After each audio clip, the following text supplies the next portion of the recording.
to the republic, which it stands, one nation, under God, indivisible, liberty, and justice for all. Thank you.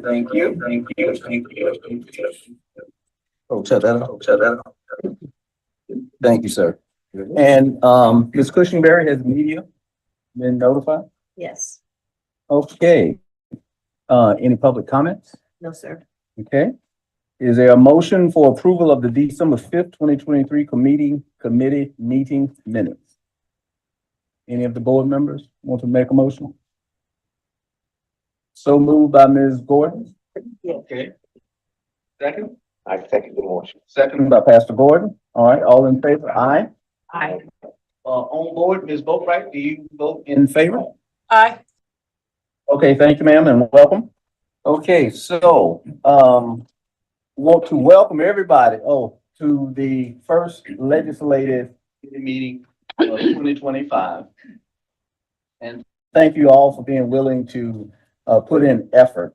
You'll notice under the position statement, we're looking at not potentially, but actually having a more assertive, outward-looking legislative committee action so that we not only respond to things that come to us, but we also solicit from the board, from the administration.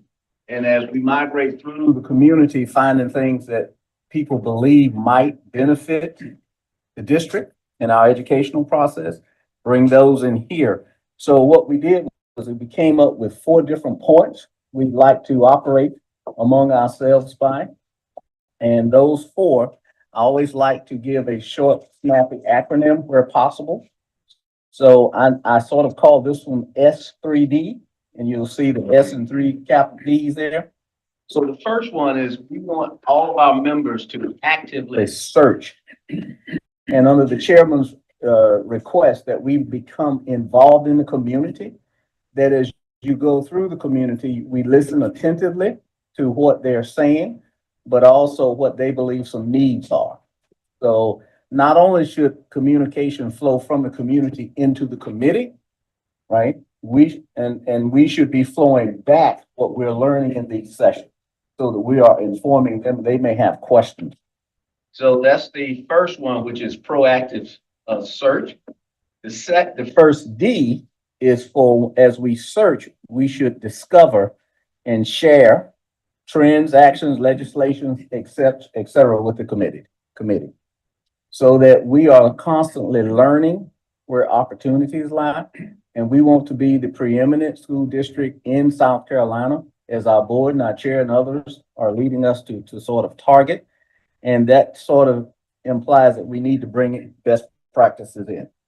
And so that's the second D, and the first D in terms of discover. The next one is discuss. We really want candid conversation. We're going to talk about methodology so more people have more opportunities for input, where we recognize individuals that are raising their hands and we're making sure everyone gets a chance to speak. We will intentionally look to have everyone speak first before recognizing a person the second time. And we would ask that we not go back and forth that type of communication because we want as many ideas put into the pot, so to speak, as possible. Candid conversation. The last bullet you see on your agenda there, that's a clover leaf. Maybe it's not a bullet, but the last one is where it says execute. Would like for you to change execute to develop next steps. Compliant with board guidance, which means some of the things we will review, we'll recommend, some we will send back and ask for further work be conducted. But we want to always migrate and progress to where we're saying, this has come in, here's our decision or recommendation as a committee. So let me stop there and say, and open it up for conversations or feedback. You, Mr. Gordon? Good. Ms. Gordon? Okay, I'm taking it all in. Yeah, no problem. That as a committee, and this acronym that you came up with, this is what you're looking for the committee to do? Yes. Okay, Just really a behavioral protocol. You're trying to establish how we're going to do it so that we don't have, let me rephrase it. We want as many people to have input into our decisions as possible. because normally, I think that my first year on the legislative is a blur. Yeah, I can It's a understand. blur, okay, I'll be honest. And I do see the shots that come on my phone, you know, from the state. Uh, but you're right, we need to, really look at those, legislative actions that are about education, especially in South Carolina, and how it's gonna affect us. Um, so, okay, I think I'm getting what you're looking at us doing and bringing it back here as a committee so that we can go forward with it as a committee. Absolutely. What we're trying to do is within the 90 minutes that the administration side of the district has said, we want a protocol, executive summary, the document and then questions so that we can, discuss as many points as possible. But nothing has changed in terms of, nothing has changed in terms of us wanting to spread the net widely so that we're not surprised. We get early warning from our members and the board and the administration as to what are key issues that potentially could affect us either positively or negatively. Just trying to be very methodical about it. Does someone have? Just to let you know, those weekly or monthly updates that you were getting, Mhm. you won't be getting those any longer because the lobbyist was providing those. So Mhm. those won't be coming to you all. You won't be getting those any longer. Thank you for sharing it. If I may speak to that as well, the School Board Association puts out information that we want to share with the committee and the broader board as well. So they have some things about the number of um, bills that are in front of the General Assembly that were pre-filed. And we need to know who pre-filed them, that's stated. We need to know what the general topic of the bill is, that too is stated. And so I'll make sure we share those. And so we can discuss them and we can come up with what does this group feel, this committee feel, and then take it to the board under the chair's jurisdiction and the board's jurisdiction and make sure we come to the current outcome on it. Does that, everybody come? Yeah. Ms. Boatright? Just Ms. Boatright. Ms. Boatright, are you okay with what we've discussed so far, ma'am? Sure. Outstanding. Any other comments? Colonel? Yeah, I want to talk about the symptoms Mhm. that we have. First symptom is when you look at development in Bluffton. The development in Bluffton has been going on now for 30, 40 years. You are not a part and parcel of that development. And it's evident by the location of the schools in the Bluffton area. We have 3 middle schools, including 1 K through 8, within a 5-mile radius in the middle of Bluffton. So we have, if you would take a look at the bus routes that go through Bluffton, you'll see buses crossing one another. And we have children that are not attending the closest school. They're attending a school that had to pick them up later on as they were built. So that the expansion was not coordinated with the school district. That's number one. Number two, we tried to get impact fees. Impact fees are traditionally paid by developers when they come in and develop a large structure, a large group, suburban group. for roads, for sewage, for power, for traffic lights, for fire department, for police, and schools. Well, the and schools has not been done here. So the developers have not spent a dime to provide the district with the means to build schools. So who has built those schools? Well, the county as a whole has built those schools. Now they produce some of it in their ad valorem taxes that they paid. But the rest of us paid the majority of it for their schools. Impact fees raise the cost of a lot. $5,000, $10,000. And that pays for all these things I talked about, but not schools. So right now we are building Hilton Head High School. We are building a new school at May River. We are building an addition to May River. And people who won't use those schools are paying for it. That's not fair. What's happened was the developers, they didn't want this. They wanted to keep the price of the lots down. And they told their local groups, the cities of Beaufort, the county, that by keeping the price down, we have better growth. Well, Fort Mill, which, as you know, is up north and is a suburb of Charlotte, had school impact fees since they began, and their growth has not stopped at all. And their schools have been developed in a more equitable way.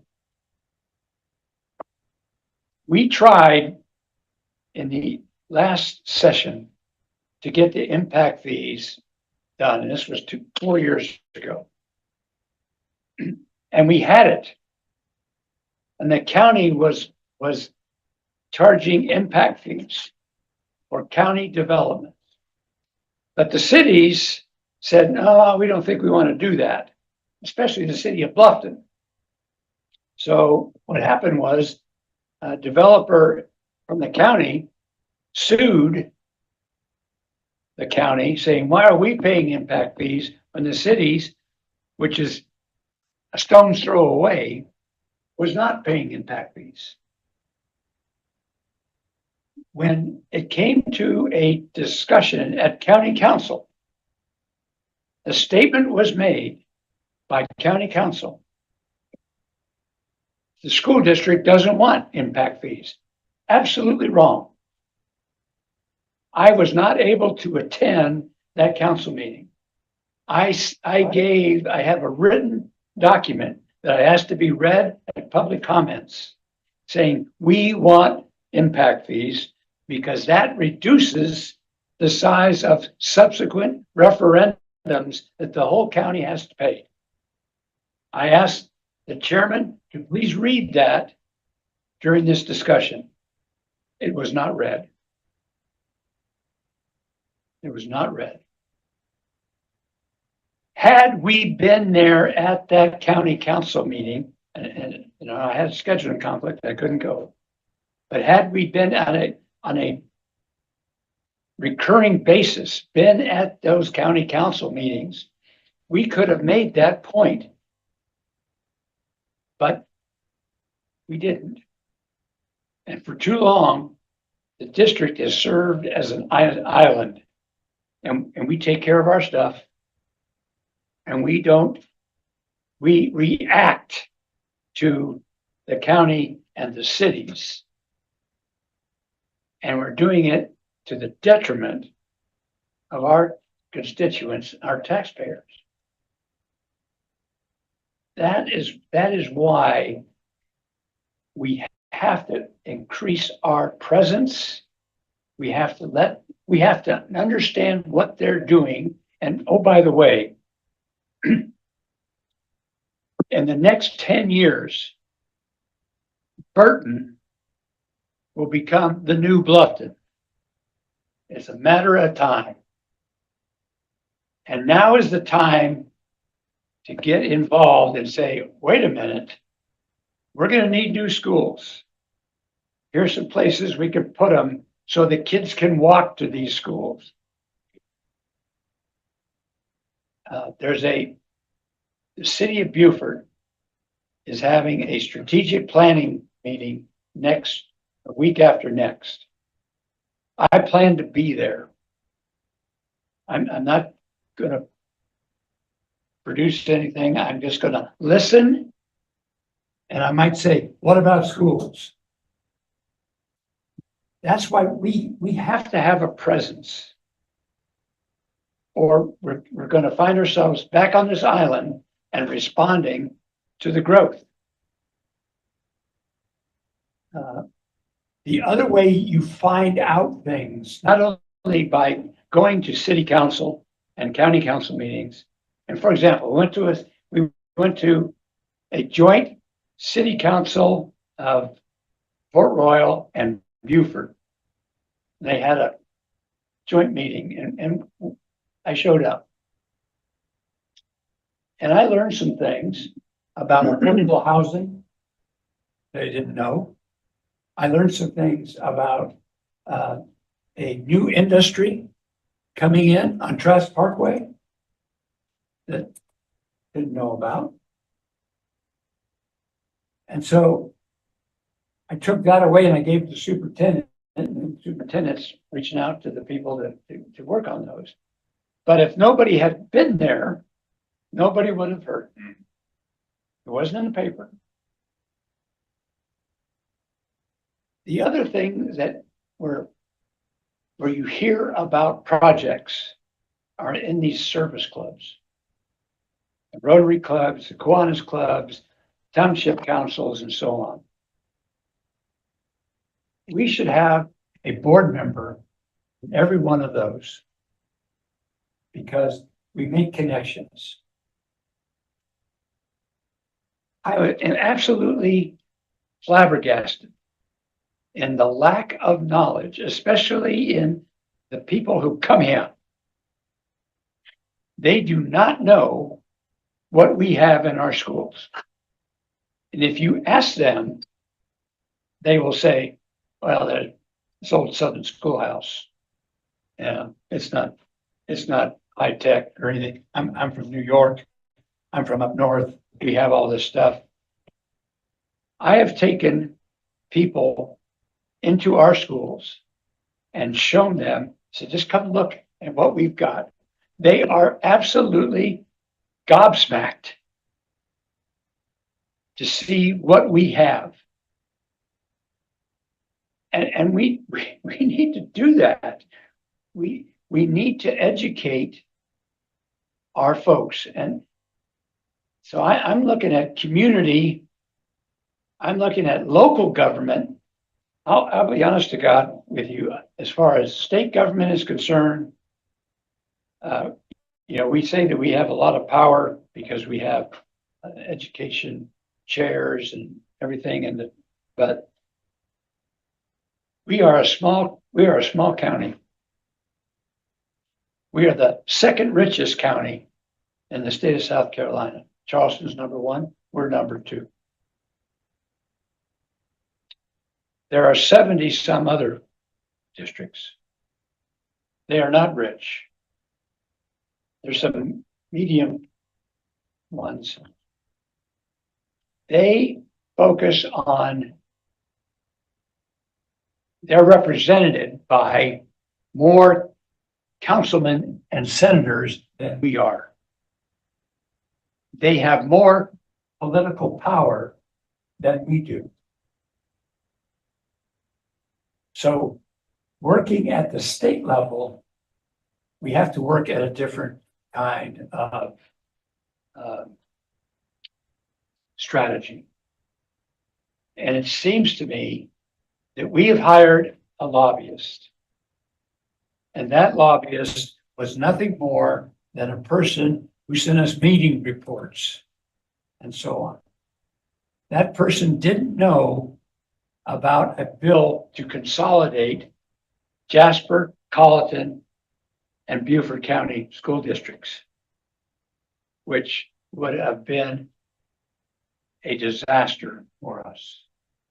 Because we, the rich folks, would have had to have equal amounts of educational opportunities, facilities, infrastructure. And so who would be paying for that? It would be Hilton Head and so on. That's something, if you're going to consolidate 4 counties, you consolidate all 4 counties. You don't consolidate one rich county and a few small counties to have that rich county subsidize it. That's just not the way it works. That bothered me. And I thought, who do we have as a consultant, as a lobbyist, to go in and tell people the truth, the political truth, have the gravitas to go in to the, not just to the counterparts, but to the main bureaucrats, the people that really do all the work, and say, what about Beaufort? What are you doing for Beaufort? It takes the type of person that takes. It takes a retired politician. It takes a Nikki Haley. That's a lobbyist. But who we had was not a lobbyist. She was a clerk. She gathered information, but she had no way to go in and try to convince. If Barbara Nielsen would still be alive, Barbara Nielsen would be a fantastic lobbyist, but unfortunately she passed. So how do you get a good lobbyist? Well, we paid $40,000 a year for a clerk. And we got all the things. Did I read them? No. I did not. I didn't read one of them. So-and-so is having a meeting. Okay, I don't have time to go to a meeting. If we were to go, we have 3 counties that have the rich counties: Horry County and Myrtle Beach, Charleston County, and Beaufort County. 3 rich counties. 3 counties on the coast, which have the same kind of issues that we do for hurricanes and you know, salt air and all that entails. Plus, all 3 counties are widely demographic. Wide demographic. We got rich folks, we got poor folks. Look at the other districts. They're all poor folks. They're all poor folks. Or they got manufacturing up in Greensville and Spartanburg and so on. And so they're middle class folks. We've got a bigger challenge because we got rural poverty and we got middle class people that support the rich folks that come and live on the coast. But the 3 of us, if we could come together, pool our resources, and get somebody who was going to look out for us in the legislature, we'd make some money. But what we have now, it doesn't. So there's 3 phases really here. There's the community outreach. There's the local legislative bodies, that's county council, and there's the state. That's 3 distinctly different things that we had. And the legislative committee, when you look at the local folks, that's still votes. That's grassroots votes. That's the people, for example, that community part, they're the people that put out the signs saying, vote for the referendum, because we couldn't put it out. County council didn't put it out. That community put those out for us. And that made a difference. Big difference. So those are the three things that this legislative committee needs to put their arms on. It's a much bigger thing than just worrying about what's going on in Columbia. Much bigger. And so we have to incentivize it, and that's why we asked it that folks get a copy of the paper so that every board member can read the local paper, read the local op-ed things. That's why we give you a stipend to go to a county council, a city council meeting and report back what's going on. And then we have to look at building a partnership, and it was already started. We had a great meeting with Charleston. We should be in bed with Charleston. We should be in bed with Horry County, because their problems are our problems. They got a little extra problems, but Horry County's got partisan problems. I didn't realize that they had partisan elections, but the problems are the same. The issues are the same. And they're doing some things. They have Charleston, for example, has a lot of charter schools, and yet they're doing well with them. We're getting a bunch of charter schools, and maybe we know we could learn something for how they interact with these charter schools. So that's kind of what we're looking at, is what we could do to make the legislative committee. That's why it's bigger than it was before. And hopefully you got the focus wider than it was before. And we could really make some money if we can get this thing going and get a lot of folks working on things. So that's kind of my soapbox on it, but what do you think? What do you think, Chloe? I'm thinking about the money. I'm thinking about how we can make money, how we can get with Charleston and Horry County. There's one more, right? Charleston, Horry. Charleston, Charleston, Horry County. And have this conversation, have our ducks in a row when we talk to them. But I remember, and I think Robin does too. The school board did have a say-so about where these schools went, because when the superintendent went out, he went out with the blessing of board members. And I remember going out with them to pick the schools and the property in Bluffton. And he was saying, if we build it, they'll come, basically. And so he was out there with a realtor and some board members and myself, and looking at the properties and where to build it. So, and of course, other properties, as well, because back then we didn't have Bluffton High School and all these schools. But once he did build, he was right. The developers came. And I remember a conversation that they were having about impact fees back then, and trying to get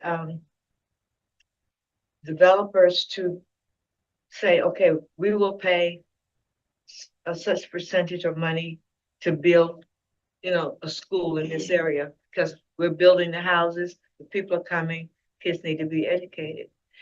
And the take at that time was, well, they're doing that in Virginia, Maryland. Developer comes in and this, they have to pay impact fees.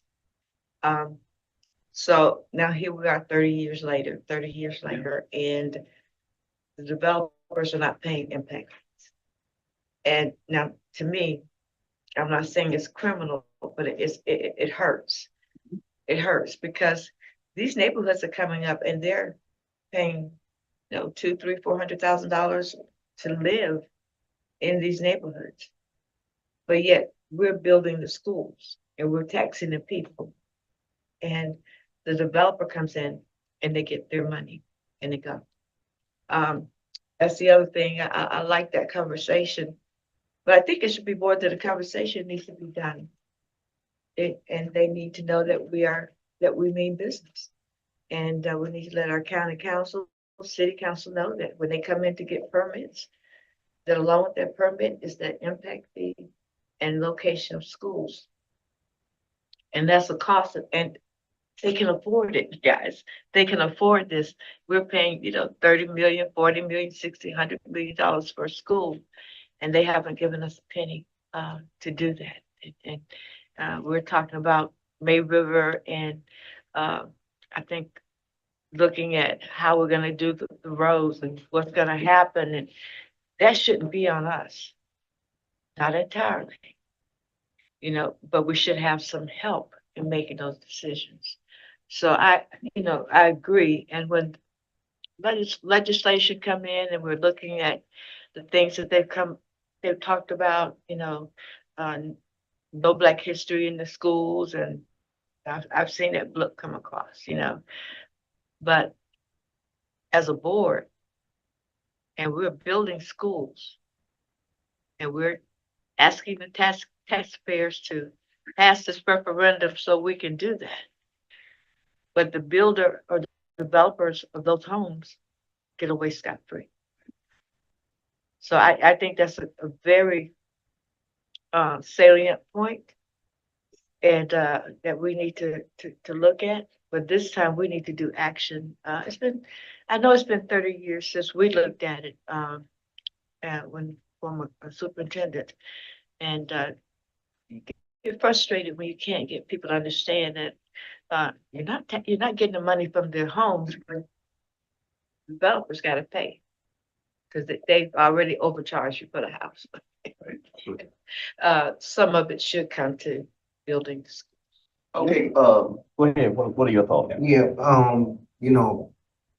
the property that I live on now is my family property, been there for years, like 100 years or so. And when they started, everybody pay impact fees.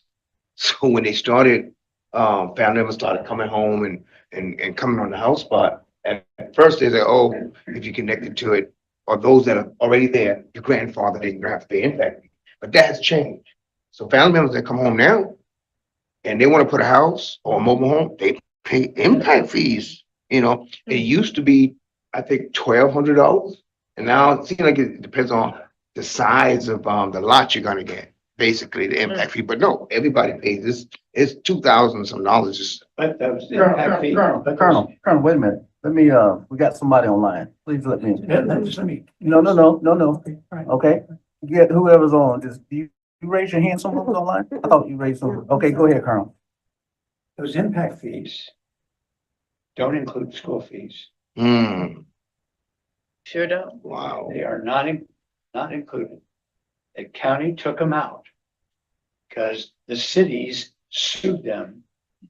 Or the county developers sued the cities because the cities weren't collecting them. So they had an unfair advantage. So those people that come in are paying impact fees, But not those. schools are not included in those impact fees. So if I understand the conversation right, so who stands in between? You have to have a study, which we did.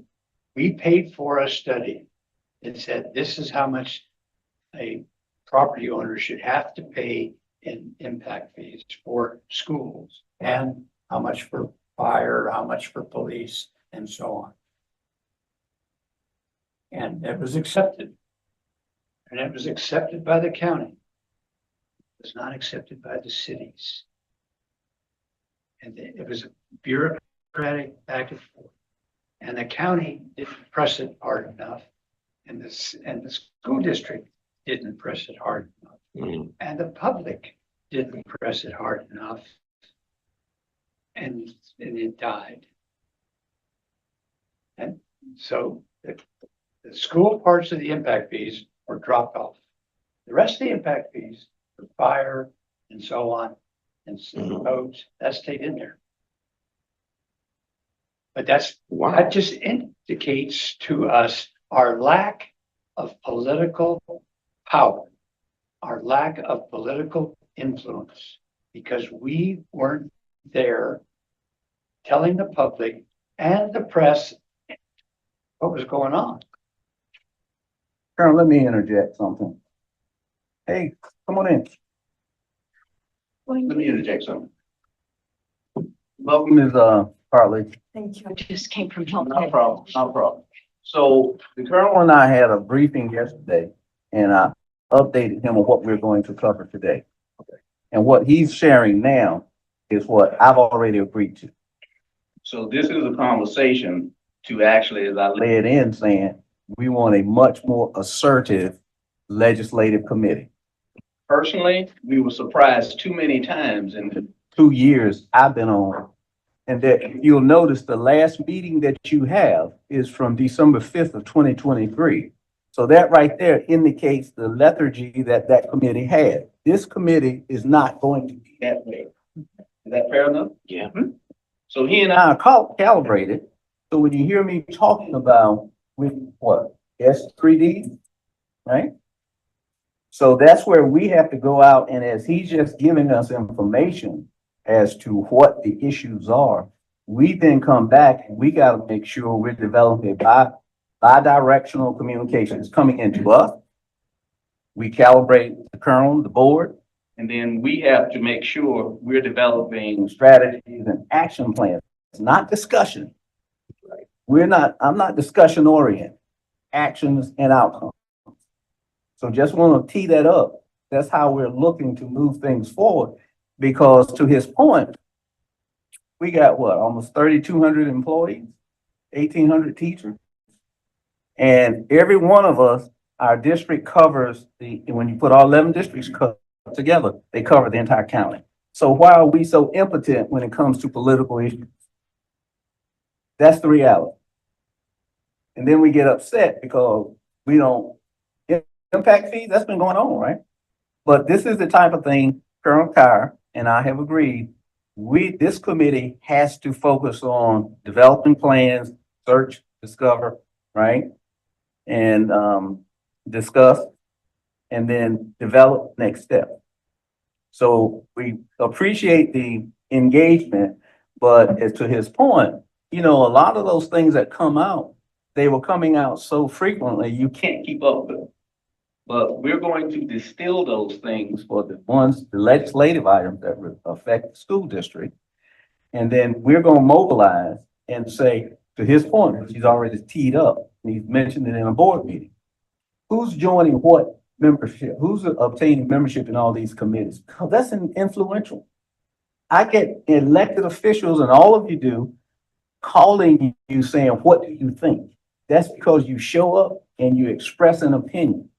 So just want to make sure I'm reiterating and reinforcing what Colonel Guy is saying. That's the methodology and the persona we want this legislative committee to have going forward. Is that accurate? And I'd like to add something. We are in competition for education. We are in competition, charter schools and private schools. We have a legislative issue. The legislative issue is that these private schools that may be getting state money vouchers do not take the same tests that our schools take. And that has an effect on competition, because when somebody moves into the community, who's got the best schools? Well, you don't want to go to Ladies Island Middle School because their test scores are down. But Beaufort Academy, oh, that's a private school, and they're much better. No, they're not. Ladies Island Middle School kicks Beaufort Academy School out the door and academic achievement. But they're not tested. So you can't, I know that because my kids went to those schools. I know that. I know that our kids go to better schools than Beaufort Academy's kids go to. They go to better schools than Trinity's school kids go to. That's partly our problem and not, when you're losing market share, we're losing market share in students. Dr. Rodriguez told me we lost 400 students this year. 400 students. They went to a private or some, and I'm saying this should be it should be something that's talked about in the community. You move here, where are you going to send your kids? Oh, send them to Beaufort Academy. Send them to Beaufort High School. Can I interact there, concurrent to support something you said? One of the things we've done in the 2 years, we've arranged meetings with school district personnel, the superintendent, operations, Stratus, Dr. Stratus. And for example, on Hilton Head, we actually arranged a meeting with the Hilton Head Bluffton Realtors Association. We brought those community reports. We distributed 50 of them at the meeting itself, realtors, leaders in the area. And then they asked for 50 more, so that when people come in, to the Colonel's point, we actually are giving those out.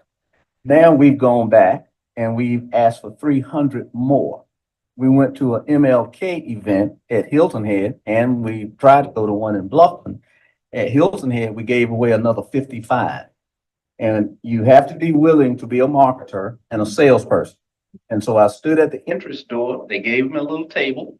Stood at the entrance door, had ACE, our community report, and I handed them out. It's hard for a person who know you or see you in a position of authority to say no to you on the spot. That's the psychology of selling. So you want to make it tough for them to say, no, I don't. Some people don't do it. Don't worry about it, right? But that means we got 50 of those brochures seeded into the market.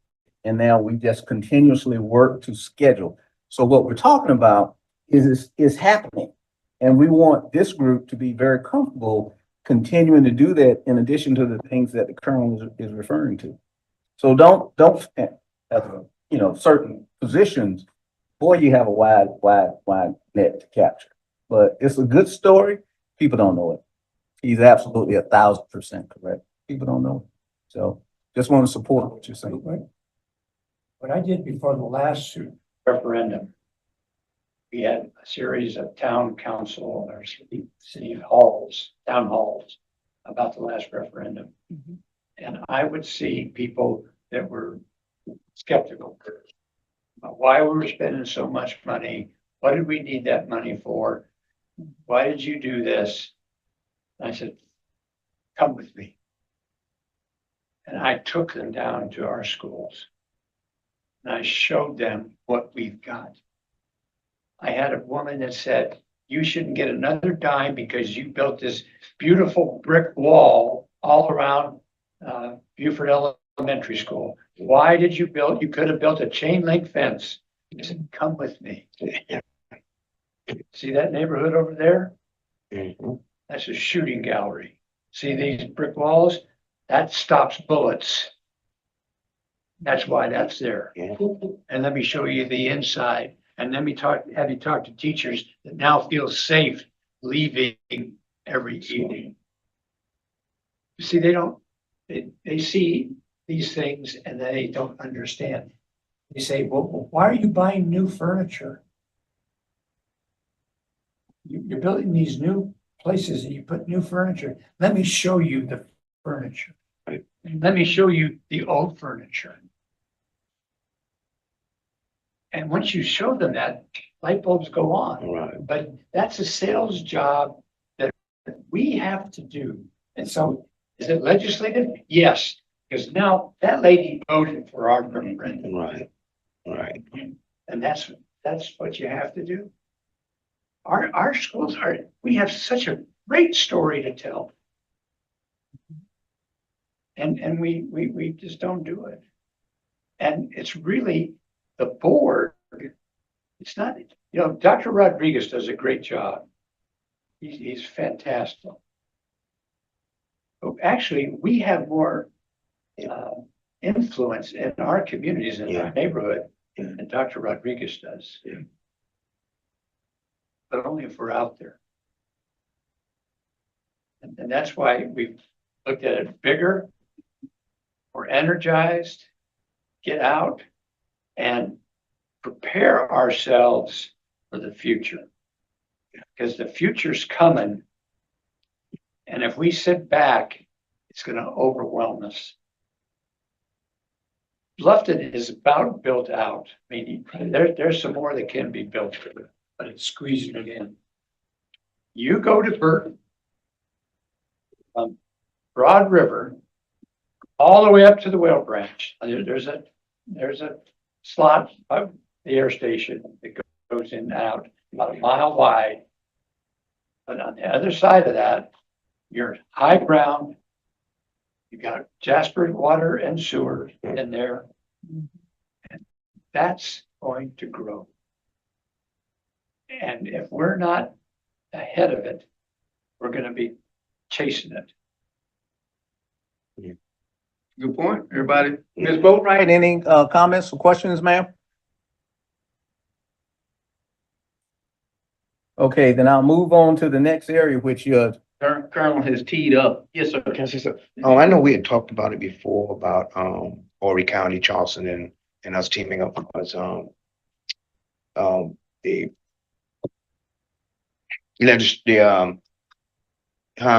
Getting a lobbyist. yes, getting a lobbyist. We talked about it earlier. So where do we start at with that? We've already started. Okay. We had a meeting today, which I facilitated and pulled together. How many people were there, Colonel? Maybe eight or nine? Top, what's known as peer-to-peer. So you start with peer-to-peer because you want people who can action ideas that come out of that meeting. So we had the two superintendents, we had the two CFOs, we had Ms. Attorney Cartledge was there, her two peers on the Charleston School District side. Okay. We had the chief financial officer for Charleston and Ms. Crosby was there. Ms. Walton and their chief HR person was there as well. So that started yesterday. That also, we've been in contact with Conway, Horry County. And so that's already teed up as well. So we alluded to my counterpart in Horry County yesterday afternoon, what we did in Charleston, so that they know this is an effort. So we're already working under his guidance to link the three counties together. But you're going to see some tangible actions out of that. That's the point he's making. This is not just a conversation type exercise. We want to see discrete actions that each board member, you become very prominent in your district. People know you as an elected official. Right now, they don't. And you're going to be going to the convention in Myrtle Beach. It's nice to meet people from Jasper County and Colleton County and so on. But go out of your way to meet people from Charleston County and Oregon. If you're in Horry County, you got the same kind of issues that we do. That's where we got to put our focus.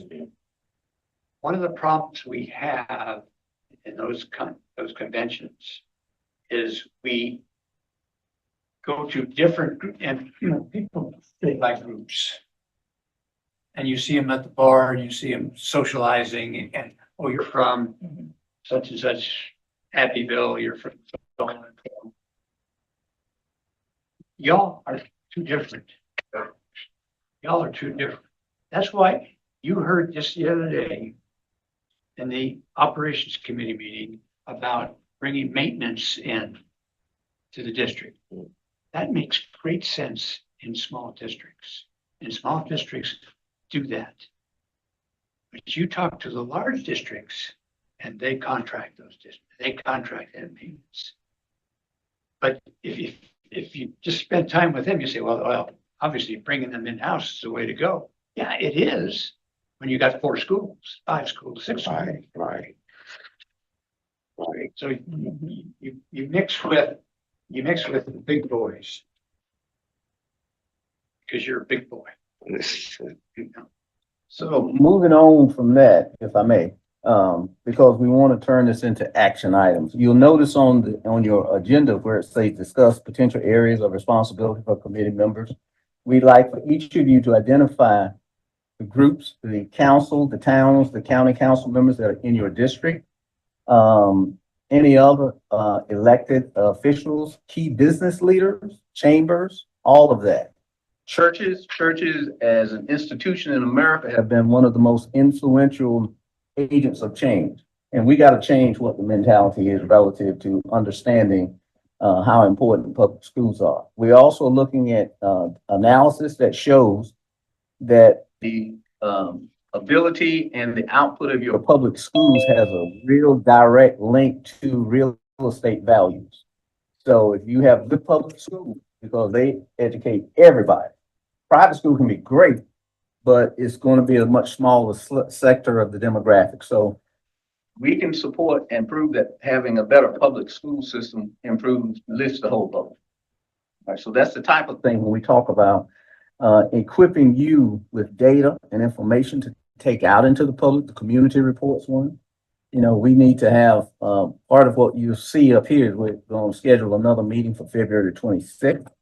So we can drill down and go into details. But right now, the action request is for you to come back into the next meeting and identify which entities in your district, the geography, and there's a map in Ms. Cushingberry's office that shows the borders of your district. Make sure you understand what's in there and what's taking place, and we can start getting this thing moving. Is that okay? For example, you get 2 new housing areas right by Beaufort. Just knock on the door. They've got to have a homeowners association. Think into that. How can I talk to that homeowners association? When do you have homeowners associations meeting? They would be absolutely amazed that you come and would talk to them about the school they can walk to. You know, they don't, nobody does that. You've got DATA. And DATA reaches out to St. Helena Elementary, but maybe not as much to Ladies Island Elementary or Coosaw or Ladies Island Middle School. And you got new, there's a new subdivision that went in off of Brickyard Road. You know, who's the HOA there? Our HOAs, my HOA meets at least monthly. And they have open session, and just to introduce yourself, I'm your school board rep. You got any problems with the school board? Here's my card. You know, and they will come to you. We know this. They will come to you. Sometimes they come to you with complaints. But when you deal with those complaints and they say, hey, you know, the guy gets things done, then they'll come back and say, hey, have you thought about? And that's where we make the money. Hey, have you thought about this? I just drove by Shell Point Farm coming back from Hilton Head. That's a huge development there. Lots of houses, all new, and families. So everybody comfortable with what we're requesting under this next to last bullet? Areas of responsibility, we talk about your geography and becoming very prominent. In terms of your HOA or POA, run for office there.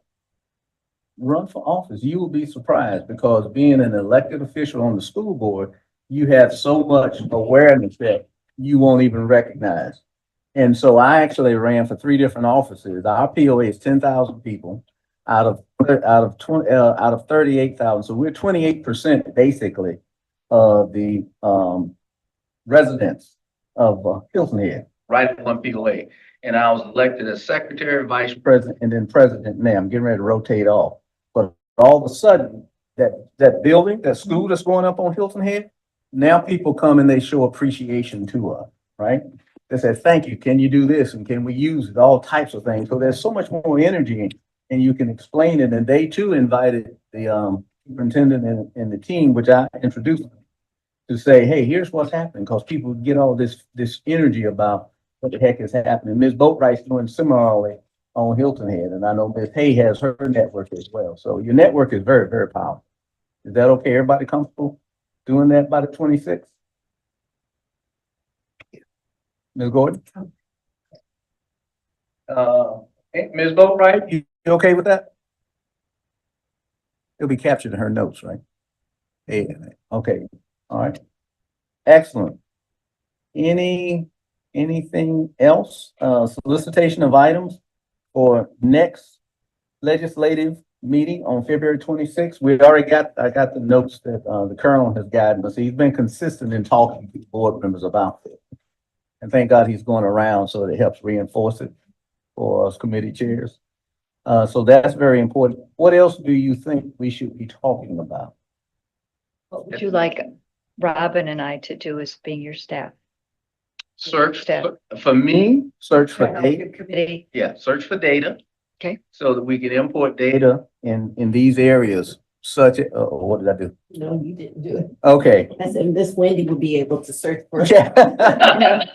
But Would you say- I appreciate that because we need to remember that Ms. Cushenberry is short of person. Yes, very much so. that was Miss Wendy too, but I'm Miss- gonna, The person. but someone's gonna be coming. Yes. Gonna be coming. Next Monday. So. And so that, Wendy's dealing with- person starts next Monday. but the present things that she has to deal with, I think we need to be cognizant of the fact that Right. new things will probably be put somewhere there until she can get stabilized. And I would, Yeah. you know, hate to overload her, Right. the things. But when you say data, you mean, what would you like me to look at, new Well, you know, developments the or? Colonel yesterday mentioned that case, that court case. Okay. Right, so Okay. and it's from 1968, I think, right? No, 1973. 73. Home rule, and it repeals Article 8 of that legislation that was passed in 1968. So I'd like to read that so we could digest it and make sure every person knows it, because you become a voice for the school district when you're out there. We want to give you accurate information and concise. So data, that particular document, and then you're coming back and saying who are the groups and entities within your district that you can reach out to.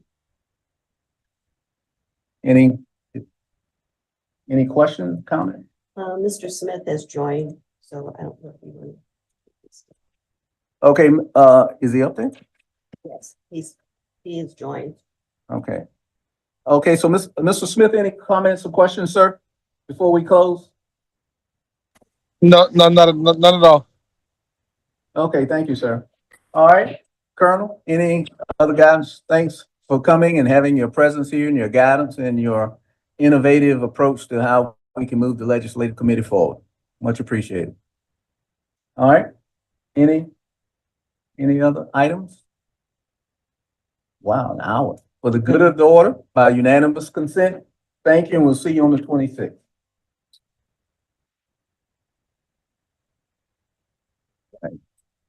I do have a question, and it Sure.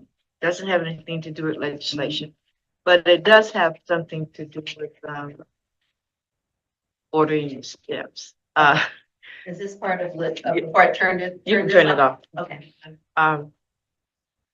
I know that Miss Molly, I mean, we miss her dearly. She's, you know, she's had a baby and she's gone on. Hold on. So I can, let me turn it off since this is not